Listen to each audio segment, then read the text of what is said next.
Togo, une déclaration. La dynamique Monseigneur Kpodzro s'est prononcé sur les condamnations des journalistes Isidore Kourounou et Ferdinand Hité publiées le 18 mars 2023 par Miadjo. Elle dénonce une instrumentalisation de la justice pour museler la presse togolaise critique. L'ADMK demande la fin du harcèlement judiciaire contre les deux journalistes et l'annulation de ce jugement inique contre ces derniers. Lecture.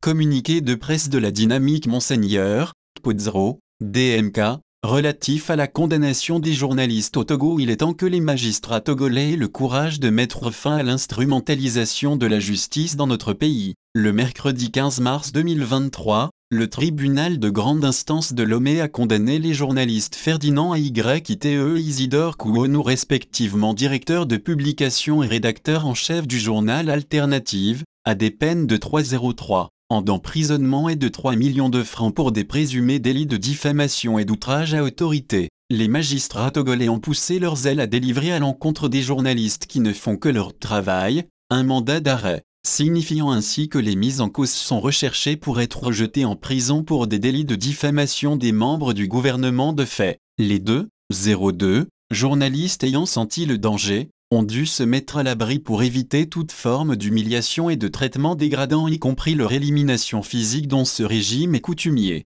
La dynamique Monseigneur Kpodzro, DMK, proteste vigoureusement contre cette condamnation des journalistes qui n'est rien d'autre qu'une forfaiture et un déni de justice. Elle s'insurge contre cet acharnement judiciaire à l'égard des journalistes critiques dans notre pays et apporte son soutien à Ferdinand Ayte et Isidore Kourounou, à leurs familles et à leurs collaborateurs. L'ADMK est consternée par le fait qu'au moment où tous les pays font des efforts pour renforcer leurs institutions et promouvoir la démocratie et la bonne gouvernance, le pouvoir judiciaire togolais continue de servir de bras armés de la dictature cinquantenaire des Gnassingbé pour anéantir les opposants politiques et tous les journalistes critiques. Comment comprendre que la justice togolaise semble ignorer les nombreux dossiers de détournement de fonds publics sur lesquels travaille le journaliste Ferdinand Ayte et ses collègues, et qui sont entre autres les dossiers de Petrolgate, de Covidgate et bien d'autres scandales financiers, ainsi que les multiples affaires d'assassinats non élucidées dans notre pays, dont celui du colonel Toussaint Bitel Madjoulba,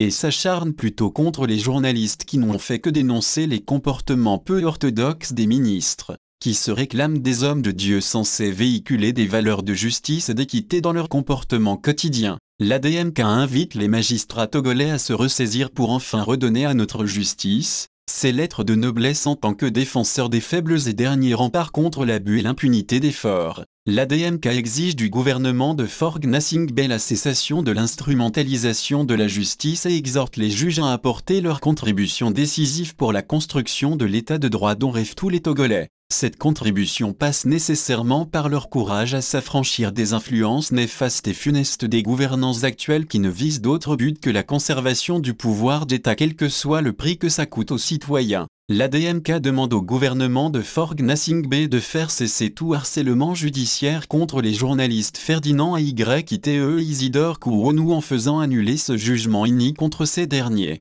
L'ADMK en appelle à toutes les organisations de défense des droits humains, aux organisations de presse à travers le monde et à toute la population togolaise, afin qu'elles se mobilisent pour soutenir Ferdinand Ayte et Isidore Kourounou pour faire échouer au Togo ce plan de musellement de la presse sur les graves crimes économiques et autres violations de droits de l'homme dont la dictature cinquantenaire des Gnassingbé se rend coupable depuis plus de 58 ans au Togo. Fait à Lomé le 16 mars 2023 la conférence des présidents.